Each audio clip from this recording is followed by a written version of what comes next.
Zel Boy Army, welcome to another video on the channel.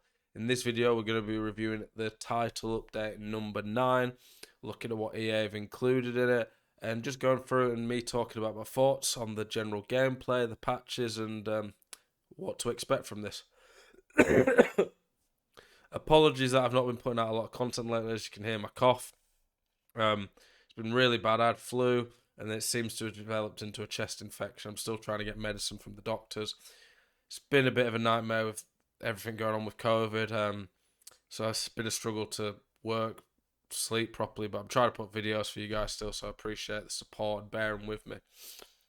For patches, make sure if you're on Twitter, and Twitter is a great place to be for FIFA, by the way. It's probably where you get most access to Twitter, FIFA pros, FIFA content creators. Follow EA FIFA Direct. It's the official EA support channel, kind of where they talk about not support where they talk about updates, patch notes, things like that. This is the channel you want to follow. This is where they post the latest patch notes wherever there is any. And like I say, you can follow me on Twitter, see all my latest tweets, things I'm rambling on about. Yeah, you want to follow me on Twitter, of course. But yeah, we got the title number update 9. It's a bit weird, in my opinion, that a game that's been out under 4 months is now on its 9th update. That means we're getting an update pretty much every 2 weeks, which, if you're getting an update every 2 weeks, and they're not like little updates. Like I get like other video games have updates every couple of weeks sometimes, like Fortnite, League of Legends. They're very minor, whereas FIFA, they're quite often game-changing updates. It's hard playing as a pro trying to compete, playing on a patch, and then all of a sudden 2 days later, you're playing on what feels like a different game. And I want them to do patches when patches are needed, and this game's not great. Like, there's patches needed on it, but I don't like the way they're doing the patches. They're basically turning FIFA 21 into FIFA 20 2.0. So, yeah, not a big fan of this so far, to be honest. Well, let's go through the patch notes. I'll talk about what I think they're going to do to the game, talk about the game in general, and what to expect going forward. I was going to do a video later today about how to attack on the new patch. I probably still will, because there's going to be general attacking tips in there and things that are going to help you. But that could all change again in a week or two if we get this new patch. Okay. So these are the changes.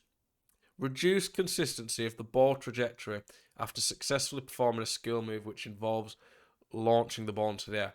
So basically this one, I think it's basically when people do rainbow flicks or scoot the ball up with the right stick, it's making it more inconsistent where the ball goes. That kind of works for the next one, where it says reduced flick up ball trajectory, consistency in case where the flick up is performed directly following a skill move. So that there's where you flick the right stick when the ball's in the air and it just keeps doing kick ups. Reduced consistency of flick ups, may as well call them kick ups, performed while running with the ball. This is because at the moment, you've probably all conceded at least one goal where someone's just done from kickoff. They've just done kick ups all the way from kickoff and you can't defend it. I conceded a goal against someone who I beat 10-1, and his goal was just doing kick ups from kickoff and it would not let me tackle him. So they're broken, they needed patching. No issue with that. I'm happy for them to nerf attacking things that are literally broken and undefendable at times. That's fine. So that's a good thing. Reduce the effectiveness of volleyed chip shots when taken from 10.67 meters and beyond. This effect scales up to 16.7, meaning that volley chip shots reduce effectiveness the further they are. Up until 6.7, taken at 16.7 and beyond can be half as effective as those taken. Okay. So basically, you might not have seen it, but there's been a bit of a glitch going on where people can basically scoop the ball up. From certain angles, if they get the power right, they can do a chip shot on the volley when your keeper is on the line or slightly off the line, even though you've not brought him out, and it'll go in from crazy angles. I've not conceded one myself, but I've seen some crazy clips on Twitter of people scoring these goals. So again, Those are broken, needed patching, that's fine. Considerably reduce the probability of the referee calling for the end of the match during a potential goal scoring opportunity.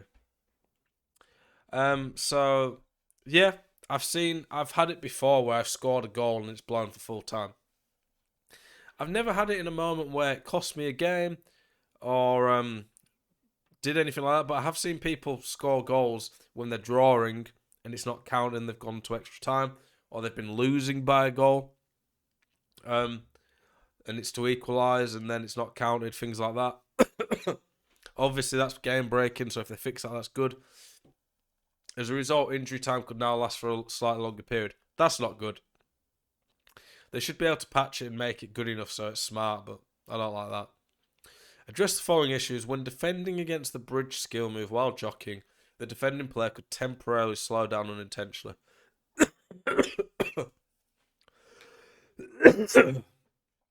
Pardon me.